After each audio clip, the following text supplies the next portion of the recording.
Sebuah helikopter Angkatan Udara Israel jatuh di dekat pemukiman warga di Gush Etzion, tepi barat, Jumat pagi 16 Januari 2026. Helikopter jenis UH-60 Black Hawk itu jatuh setelah tali pengikat yang menghubungkannya dengan helikopter lain putus saat proses penarikan udara.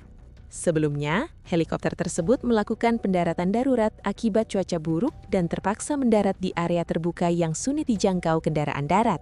Militer Israel kemudian melakukan evakuasi lewat udara dengan bantuan helikopter besar CH-53. Namun saat ditarik, kabel pengangkat terlepas dan helikopter jatuh ke tanah dekat rumah warga. Peristiwa ini sempat terekam video dan viral di media sosial.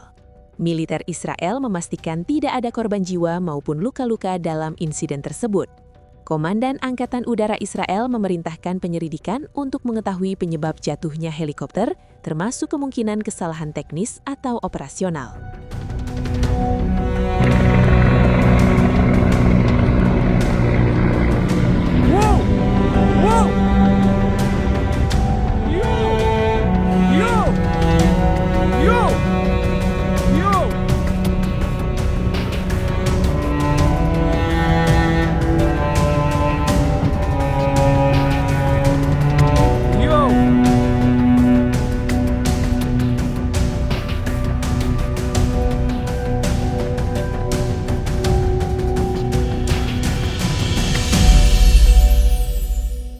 Download Tribun X sekarang, menghadirkan lokal menjadi Indonesia.